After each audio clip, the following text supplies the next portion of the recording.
Welcome to the Retreat Leaders Podcast, your sanctuary with retreat experts, where we spill the tea on retreat success.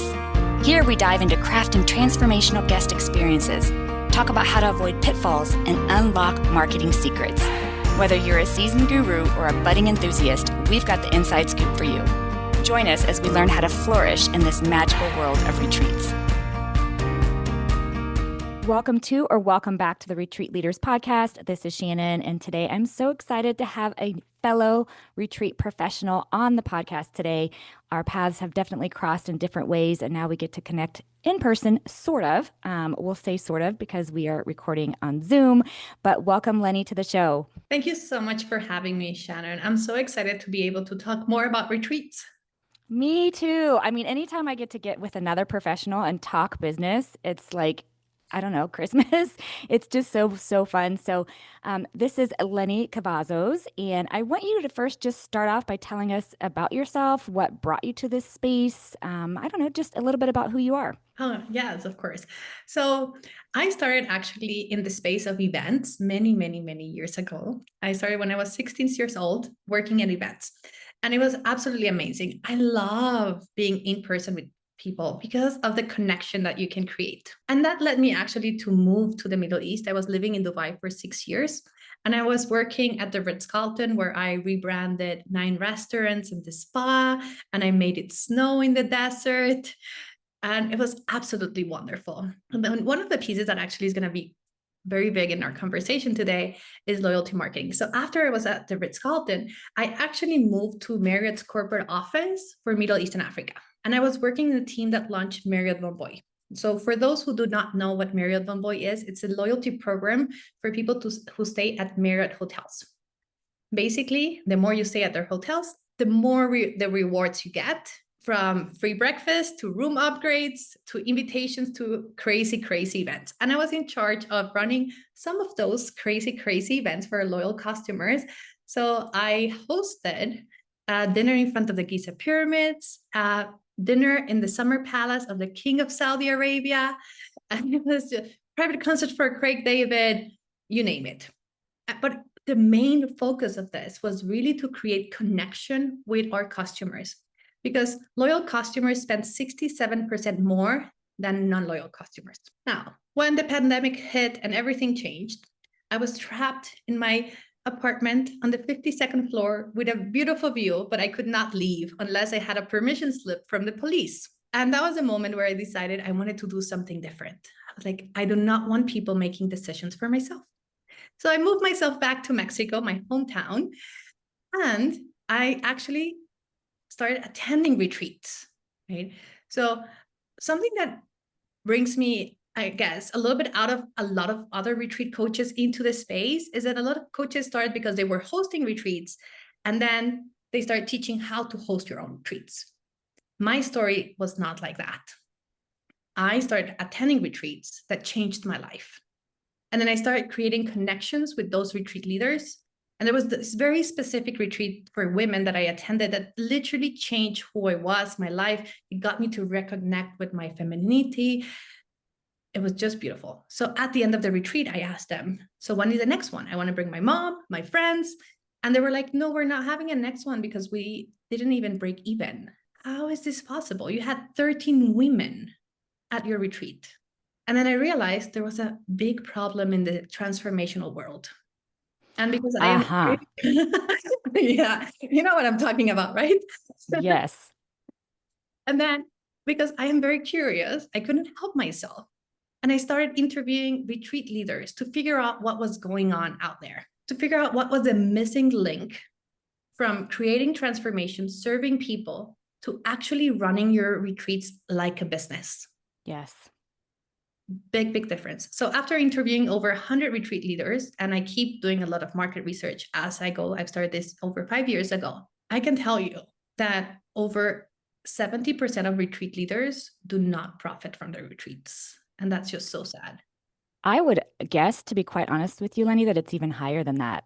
I really would. I would guess it's closer to 80 or 90% based on the people that I talk to as well. Mm-hmm. So, and it's absolutely, to me, it's devastating, but it's also such a disservice. Yes, I always tell them, like, do you want to go back to your 9 to 5 job instead of actually doing what you're meant to be doing in the world? Because you don't treat your business like a business and you treat it like a hobby. I'm here to serve, and it doesn't matter if I don't make any money. And the reality is that retreats take so much time and effort and energy, and they're so transformational. Like, people change their lives when they go to retreats. Why wouldn't you also profit from it? I totally, totally agree with you. You're speaking my language on so many levels. I struggle greatly with anybody who's in this industry and saying, that they're either A, not making a profit, that they don't want to make a profit. That's somebody who just is like, okay, we're not even in the same city, let alone, room. Stratosphere. Yeah, that's just not even whatever. Because you get a lot of that language in this business, in this industry of like profits are evil or money is evil or any kind of bullshit like that. I just don't play that game. But then the flip side of that part is they just don't know how to run a business, right? So there's the attitude, and you can't fix attitude. They've got to figure that part out. They've got to do the inner work. They've got to figure out what their money obstacles are, whatever that is. The other part of it is they just don't know how to make a profit. And that can be fixed, right? That can be learned. That can be taught. And it sounds like that's something that you help people do. Yeah. So for me, it's all about like my core messaging is like sold out and profitable. And the reason it's like, and I don't even really like, I'm not like, your retreat does not need to be sold out to be profitable, but you do want to be able to sell. And a lot of people lack sales skills. And it doesn't mean that you need to have these like phone marketing person getting angry at you because you don't buy from them, right? And we have a misconception that selling is an act of service and that you're taking away from people if you do not offer your services. Yeah, there's a lot of misconceptions about selling, and it's unfortunate, but it's fixable as long as somebody is willing to open up their mindset. One of the things that you mentioned right at the beginning, and I know it's the topic that we really want to focus on today because I think you and I could talk about things for hours and hours. But one of the like main things that I'm really excited to chat about is loyalty marketing, and I know that you have a lot of experience in loyalty marketing, and I'm really passionate about it. So I'm super excited to delve into that part, which also aligns with sales because there's absolutely a sales process in there. But let's talk about that. Talk to me about the importance of loyalty marketing and how it can really help you grow your business. Well, first, I would like to start by saying what loyalty marketing means for those who might not be aware of the concept, because it's a very, very simple concept. Loyalty marketing is customer relationship management. That's what it means. It's how you manage the relationships with your customers so they want to come back. They want to buy from you again. At the end of the day, it's all about creating connections. It's about creating this rapport, building like, know, and trust. So they're like, if they have to decide, am I going to this retreat or this other retreat? It's a no-brainer. So loyalty marketing is very, very powerful. And for me, it's my favorite type of marketing because it's all about building relationships. It's about nurturing those relationships that exist and nurturing the future ones. Now, a lot of people might consider that loyalty marketing starts the moment they purchase something from you and then you resell them. But for me, loyalty marketing starts from the moment someone becomes aware that you exist. Hey, retreat leaders, pause that retreat planning for just a second because I've got something you do not want to miss. I'm headed to London this October to host a live event that's all about teaching you how to host a retreat that's not just transformational, but actually profitable.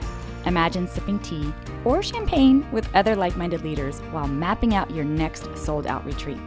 It's happening at the gorgeous Waldorf Hilton in London. I'm spilling all the secrets from pricing to planning, marketing to mindset, and you'll walk away with a strategy you can actually use. No fluff, no BS, just results. So head to retreatmastermindtraining.com and come join me across the pond. That's interesting. I'm glad that we're bringing it up that way because in my brain, loyalty marketing is nurturing the relationships I already have. So for instance, I have what I call an alumni group. These are people who've all attended one of my retreats over the last 15 years. And so my alumni is like who I consider loyalty marketing. but by the way, loyalty marketing can be whatever we've decided it's going to be. But that's like, for me, it's like my alumni, they get a special code, they get special extras, they get a special gift bag when they come. It's kind of like if you've ever been on a Disney cruise, your second cruise, you get like special things left on your bed. Your third cruise, it gets elevated each time you attend a cruise. Like your goodies get elevated, your access gets elevated, everything gets elevated. And that's the same thing that we do for our alumni group, is that it gets elevated. And then every other year we have an alumni only retreat. Like no one else can come unless you've been an alumni. And that is a pure party, recognition, surprises. Like it's just an absolute blast. And so that's where my brain went with loyalty marketing. So I'm really excited because I do understand, though, this concept of as soon as there's a connection point of any way, that also could be loyalty marketing. Yes. So your regular way to see loyalty marketing would be they purchased, then they repurchased, and they repurchased. And the more they purchase, the higher the benefits they get. And this is like the core concept in a way. And that's why there is a lot of memberships, and then you get points, right? A loyalty marketing program that anyone can relate with is Starbucks, right? The more coffees you get, the more rewards you get, right? You get free coffee, and then more and more and more and more and more. So that is the way. And that's the moment when you get, I would say, when someone repurchases from you, like, and we call it retention, right? So when someone stays with you, that's the moment where you see the benefits and reap the benefits of all your loyalty marketing efforts. But that does not mean that you do not begin the relationship and nurturing them to become loyal customers before that. The way, I don't know, do you want to share something, Shannon? No, I was just going to say, I love that idea and that concept, because as soon as they've had any kind of touch point, it is time to nurture that relationship. Exactly. So I like to see it in a very simple way. So when someone becomes aware of us on a social media post, on an ad, on a podcast episode, we are creating a one-sided relationship. We're putting out content and that other person is consuming it. And then from that moment, they will decide if they like you or they don't. As simple as that. They're like, oh, I want to see more of this person, or I'm not really that interested. So if you lose them from the beginning, then they're not your potential clients anymore. They left the pool, right? They left your funnel, everything out, it's out of there, right? They're not in your space anymore. So nurturing loyalty marketing from the beginning, even for people who do mini purchases, right? Like I send sometimes private messages to people who buy like a product is $17. And I send messages to check, hey, did you receive my loyalty ebook? How was it? What was the biggest learning that you received? Sometimes people will answer, sometimes people won't, and it's okay. I don't do it because I'm expecting an answer. I am doing it because I'm building relationships from an ebook that is free, because I care about these people who want to host retreats, who want people to come back to the retreats, who want to have profitable retreats. And because I care, I show up, and I show up in different levels of proximity. Right. And this is, and I know, Shannon, maybe I'm talking a little bit in the technical space sometimes. So for those who are you listening, I hope it's clear enough, but different layers of proximity, right? So when someone comes, let's say, to your ebook, they might get an email from you or your assistant, and that's kind of it. It stays in that realm, right? That's the amount of proximity that you're getting with them. Then later on, if they buy one of your courses, right, one of your programs, then maybe they're in live Zoom sessions with you. So they get a different level of proximity. The relationship that you're building has more touch points. And then let's say someone then comes to your retreat, but because they were on your group program, then they get a 101 session with you, Shannon. Right. And higher level of proximity. And then on and on and on. But we can begin our journey to create loyal customers from the beginning. For example, my podcast, How to Run Profitable Retreats, I have a lot of loyal customers that if I don't post an episode on the week, they will send me an email and be like, Leni, did something happen? I love that. And it's because it's a one-sided conversation that then becomes there's a place where they respond. But we do not want to start just nurturing relationships once they bought. We want to from the beginning. I totally love this. One of the things I've talked about on one of my previous shows was we spend a lot of time in this industry marketing being throwing a lot of content out. Well, hopefully you're throwing content out, and it's good content, and it's valuable content, and it is speaking the language to the proper audience. So hopefully you're doing that. And then the retreat leader's thinking, well, that's selling. I just threw a bunch of information out. But it's not. That's marketing. Selling is anybody who's interacted with that information, you then follow up with them and you start what you're talking about, which is the nurturing a relationship. It's this, or as you will, loyalty marketing even, but it's really nurturing a relationship. And it starts the minute there is a connection, a true connection. I also love that you said, if they drop out, they're not your people.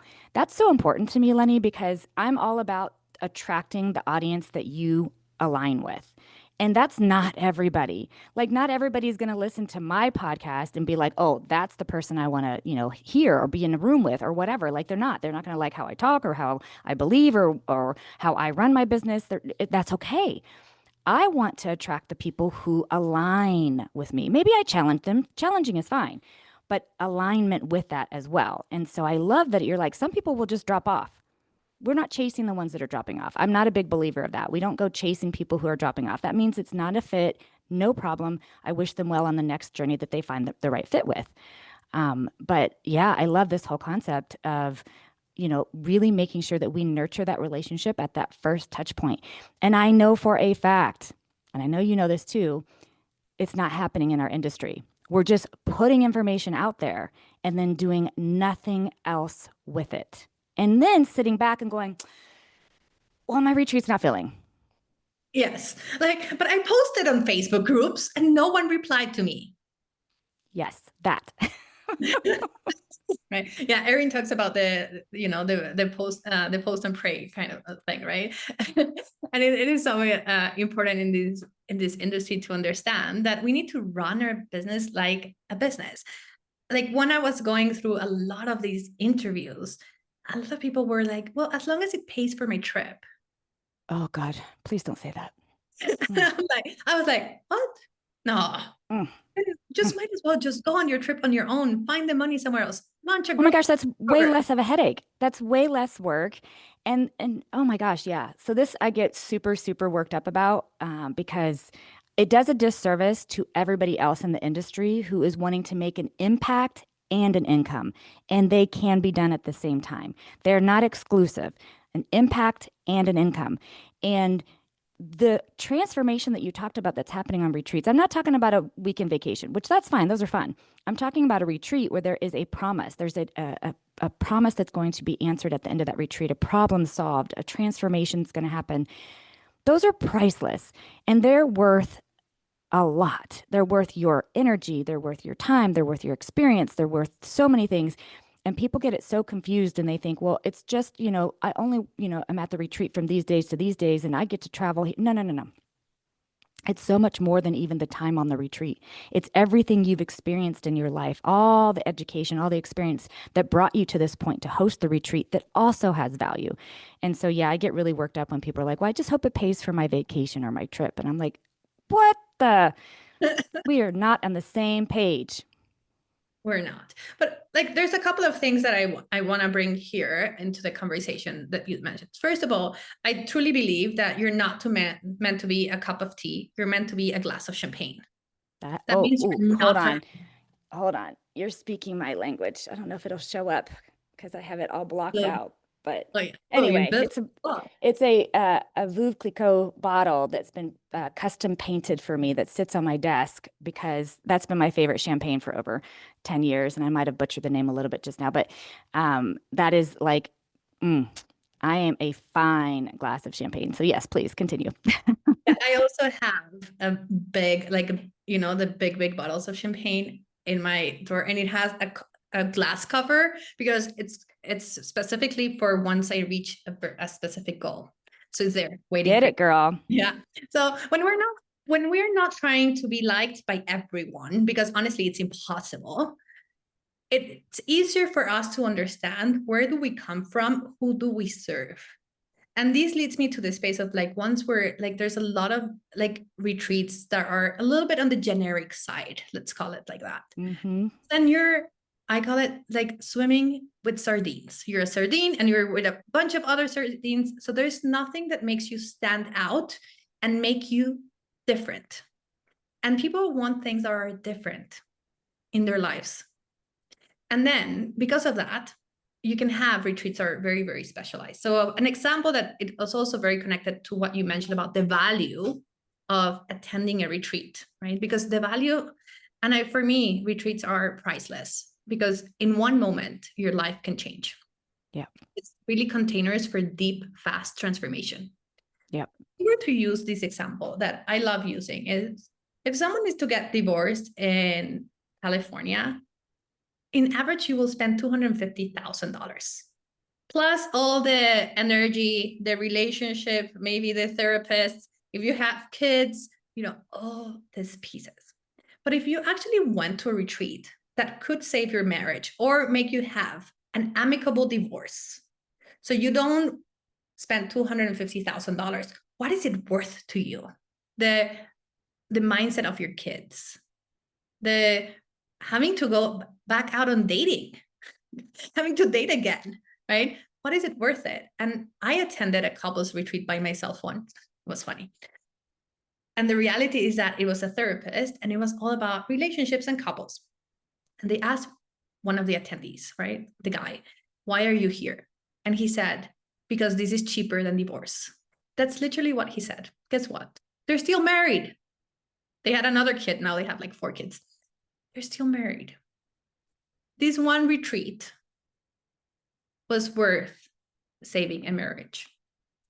And we undervalue ourselves because we think that if we price ourselves low, then more people will say yes. And the reality is that it costs you the same amount of money, effort, and time to get one person to pay you $1,000 than $10,000. Now, I'm not saying just go and raise up your prices without any foundations, but really look inwards. And it's not about your self-worth because your self-worth changes every day. One day I wake up and I feel amazing and I'm worth $3 million. And the next day I might not be in the same space. So it's not about self-worth. It's about the worth of the work that you do. What are you an expert on? What can you do to help other people change their lives? Right? One big problem, one big solution. That's it. And then really running your business like a business and then maintaining and nurturing those relationships. And this brings us back to loyalty marketing. Because if someone comes to your retreat and then they don't get divorced, but then there is no connection, there is no follow-up, there is no integration afterwards, then all the effort, all the money that was paid for that retreat might be lost. So creating these spaces for connection, like I can tell you, because I nurture my relationships with my clients, we know in the retreat space, not everyone is ready to host retreats at that moment in their journey. They might need certain things, certain boxes to tick. They might need more confidence. They might need more expertise. But there is this dream, right? They dream of hosting a retreat. But because I nurture my relationships and I bring loyalty marketing into every single thing that I do, because for me, it's part of who I am. It's not even a separate concept. It's me, right? I bring that into everything that I do. I get people who show up back in my space 3 years later, and they're like, Leni, now I'm ready to hire you. Now I'm ready to come to your retreat. Those clients would have been lost if I was just like, well, they don't want to buy. Yeah. Yeah. No, this is so good. This is really hitting on a lot of different things, but especially this loyalty piece of really continuing that nurturing relationships. Listen, retreat leaders, really nurturing that relationship that somebody has already attended one of your retreats, especially, but like Leni said, at any touch point, but these ones that have already attended your retreat, there's a thing called cost of acquisition. The cost of acquisition for this person now to re-attend with you or to rebook with you is so low compared to getting someone to come on a retreat that hasn't been on a retreat. Not only that, but that person who's attended your retreat now is a form of marketing for your retreats, right? They're the ones that's going to share your retreats. They can do a testimonial video. There's like so many different ways. They can leave a Google review or a Yelp review or Facebook review or whatever it is that you use, or all of them.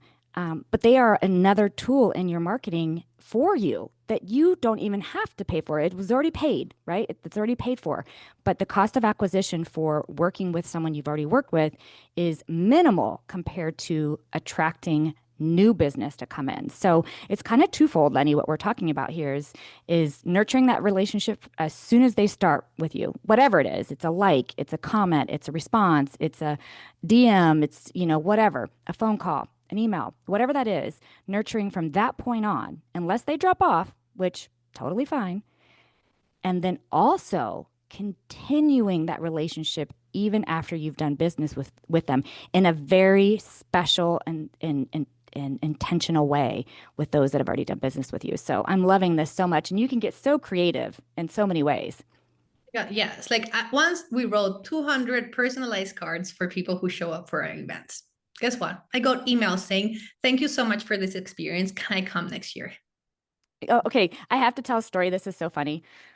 So my team and I spent several weeks mailing out a tiny, tiny little cute card that inside the card had an intentional card with it and a little note. And I mailed it out to every one of my alumni, okay, for the past 15 years. It took us weeks. I highly suggest before you do some shit like that you know what the dimensions are of your country, of what you're sending, because I've lived in the US my whole life and I didn't know that it has to be a certain size. It cannot be too small. Like it has to be a certain size. And so I got hundreds of them returned. And I just laugh about it now because it was like Shannon, and I did this whole video that I shared with my alumni. Like, if you didn't get this little card, it probably was returned to me and it will be in your mailbox soon.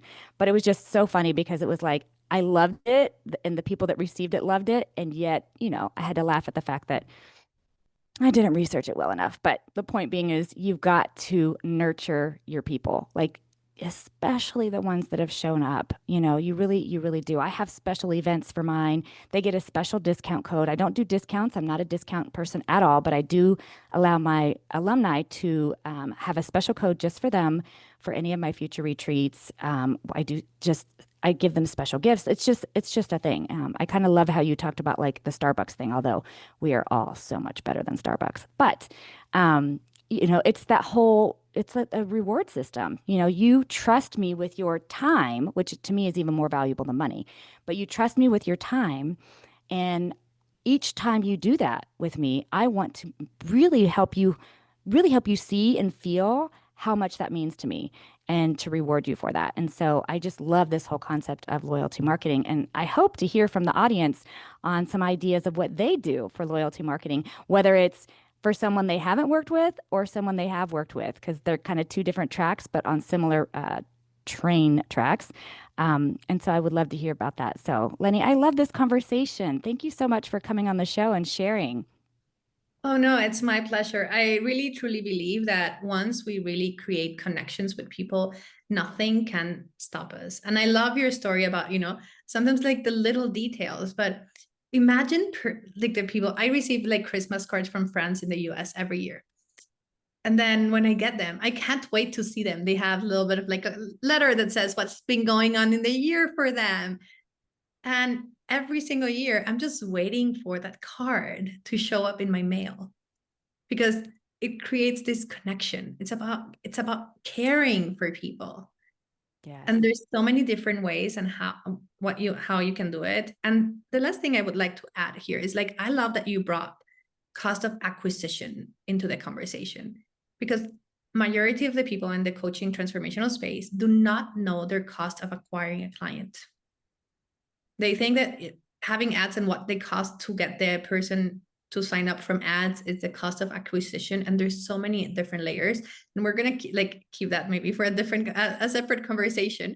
But it's very important for people to understand that retention rates when it comes to retreats inside of the retreat. And that does not mean you tell them about your next retreat or your offer 1 minute before the retreat is over. You need to plan for it, right? There is a marketing and the psychology and the sales process while you do it. But the retention rate of people attending a retreat is between 50 to 70%.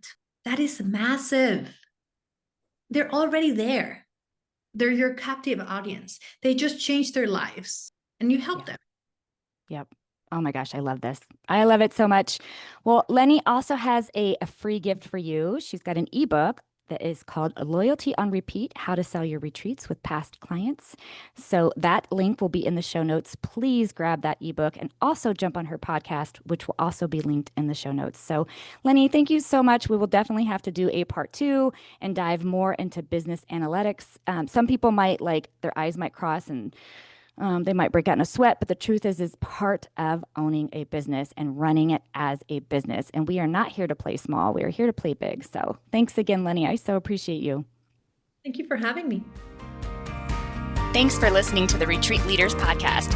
Learn more at www.theretreatranch.com. See you next time.